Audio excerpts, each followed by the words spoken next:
Good afternoon. My name is Marlena Barber. As you know, I have been Sue Teatro's Executive Director for the past 6 months. Today I'm going to present to you the current state of our organization financially and in terms of engagement, and offer some recommendations moving forward. I'd like to first start with a quick revisit to our mission statement, as I feel it's important for us to always remember what our purpose is and making sure that it is reflected in everything we do, even financially. Sue Teatro's mission is to promote, produce, develop, and preserve the cultural arts, heritage, and traditions of the Chicano Latino community, to advance mutual respect for other cultures, and to establish avenues where all cultures may come together. And how do we achieve our mission? Well, we do this through our programs, and these are currently through theatrical productions. We annually produce 4 to 5 plays, many of which are original Sue Teatro Company created works, adaptations, or translations, and we present 2 to 6 national touring artists each year. We also have our Cultural Arts Education Institute, a free after-school theater program for Denver youth ages 12 to 18, in-school theater classes, Saturday morning theater classes for ages 6 to 12, and our school touring shows, workshops, and residencies. We have our music festival and auction, which celebrates the music of the Southwest, influenced heavily by Mexican traditions, featuring Colorado's finest musicians as well as visiting bands from California, New Mexico, and Texas. Our live and silent auctions feature the original works of local and Southwestern artists. And last but not least, our Word Fest, a festival devoted to all things word, with screenings, book readings, play readings, one-person shows, hip-hop theater, and foreign language concerts. Well, I'd say Sue Teatro is offering a great deal to our community, and would like to take a moment to also acknowledge the recognition of our theater and individual staff members who have received various local and state awards. I particularly like to highlight the 2015 historic Denver Cultural Impact Award, which I feel really speaks to our mission-driven work. Let's take a look at how we are doing financially. Let's take a look at our surplus history. A consistent surplus indicates an organization's overall health. So here we can see that we are in a better position than we were in 2016, and a much better position than we were in 2013. After looking into our financial history, it was discovered that the reason for ending 2013 in the negative was due to some poor investments. But it looks like we've learned from our mistakes, and we have chosen not to make any investments at this time. We've ended last year with a net revenue of $77,426, so we continue to improve on ending the year with a strong surplus of funds. Taking a look at our current financial position, our current assets amount to $202,429, and our total current liabilities are $24,319, which produce a current ratio of 8.3. This ratio represents our ability to pay our bills in the short term, so it looks like we are in a strong position here. We have 4 months of unrestricted operating cash, which is decent since 3 to 6 months is ideal. And we have less debt and more working capital than last year, and we continue to maintain our reserves. Our total current revenue is $865,648, which is up 31% from last year, with a 4% increase in earned revenue and a 29% increase in contributed revenue. So financially, in many ways, we are in a good place, but there is one area I'd like to explore further. Here we have our earned versus contributed revenue. We are currently operating on 80% contributed revenue and 20% earned revenue. Let's compare our operating expense breakdown to our earned and contributed revenue. With 80% contributed income and 83% of expenses running our programs, this demonstrates, especially to our supporters, that their contributions are indeed funding our programming. However, let's take a closer look at our program revenue. Our overall program revenue is down 20% from last year, and this is reflected in the fact that our ticket sales are on the decline, with subscriptions down 41%, single ticket sales down 11%, and group ticket sales down 85%. We've also seen a decrease in revenue generated through paid tuition and registration for our classes and workshops, which is down 32% from last year. Our operating expenses reveal that we are spending more, with our total operating expenses increasing by 15% from last year. Our overall expenses have increased 12% from last year, and I'd like to note that we spent $570,344 on programs, but only earned $64,419 from our programs. Our general and administrative expenses have increased by 88%, and this is due to the additional staff positions we added this past year, which include 1 full-time staff and 4 part-time staff, in addition to some seasonal positions. Our fundraising expenses, however, have decreased 4%, which is great.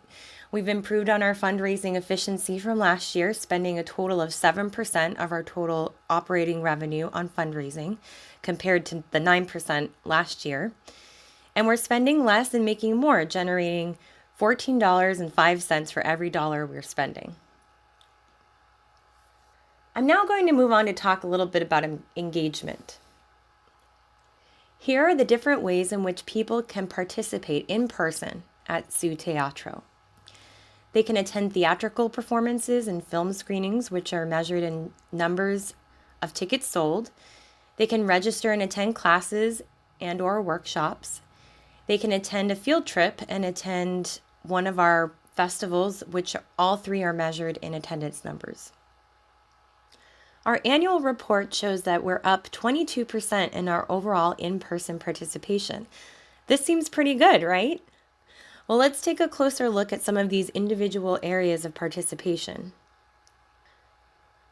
Our festival attendance is down 22% from last year.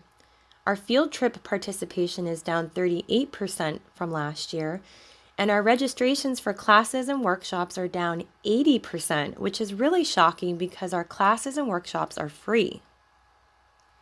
And if we go a little deeper, we find that where our numbers are dropping are in our youth programming. We're down 17% in our under 18 in-person participation, and also down 22% in the number of children served in schools from last year. Our engagement data, such as program activity, raises a question as it relates to our participation numbers, because it seems we have put more effort into our youth programming this year by increasing the number of program hours, number of schools served, and the staffing, yet our overall youth participation numbers are down.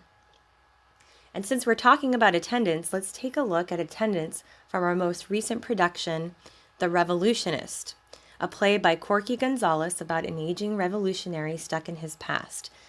This production ran from June 14th through July 1st, and here's what the attendance breakdown looked like per show. Now, our theater holds 250 seats.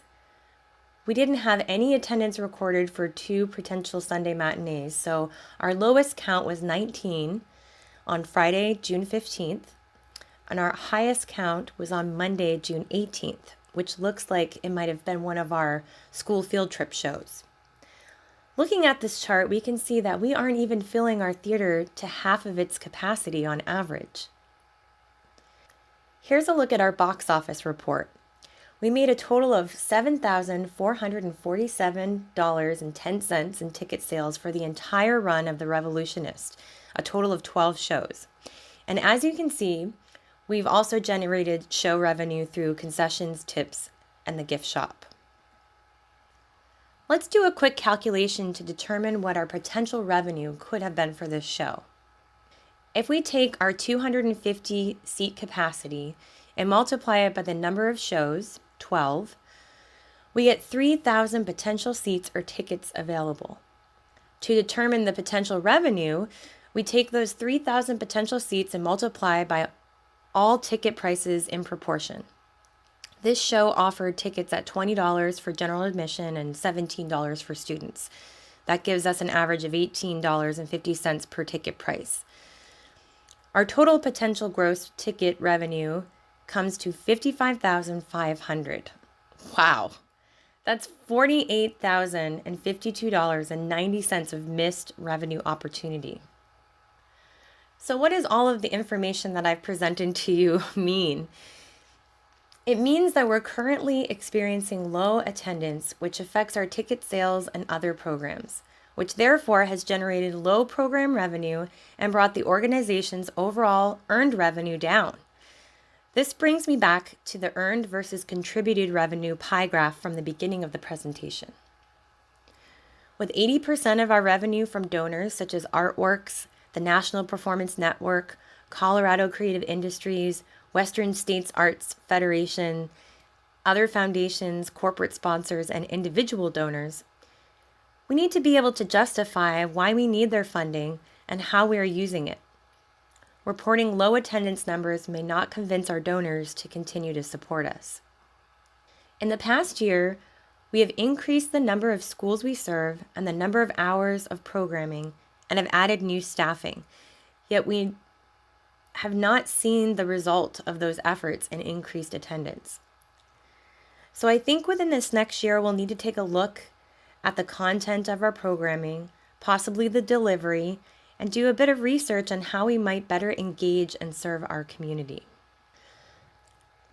Moving forward, I'm recommending that we adopt the following key performance indicators to help us track our progress, recognize successes, and address areas that may need adjustments. Financially, continuing to generate a decent surplus at the end of each fiscal year will provide long-term sustainability. Surplus can be monitored monthly throughout the year by observing net revenue trends. We may also want to consider setting aside a percentage of any surplus at the end of the fiscal year for our reserves.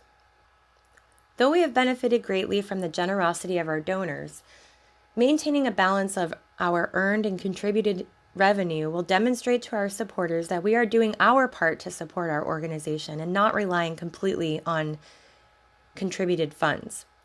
This earned versus contributed ratio is normally observed annually, but could also be measured throughout the year as to how many contributions are received to the revenue generated.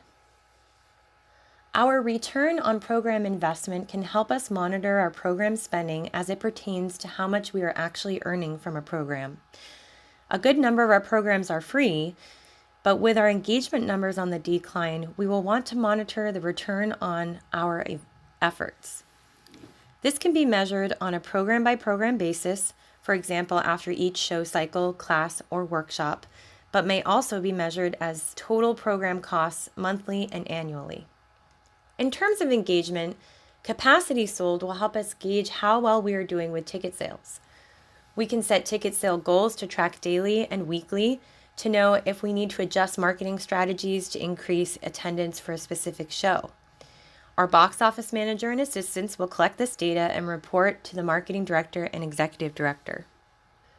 Program attendance, which includes show attendance, in addition to the number of participants in our Cultural Arts Education Institute, school outreach programs, and music festival, will be gathered by our registrar and program managers who will provide monthly reports.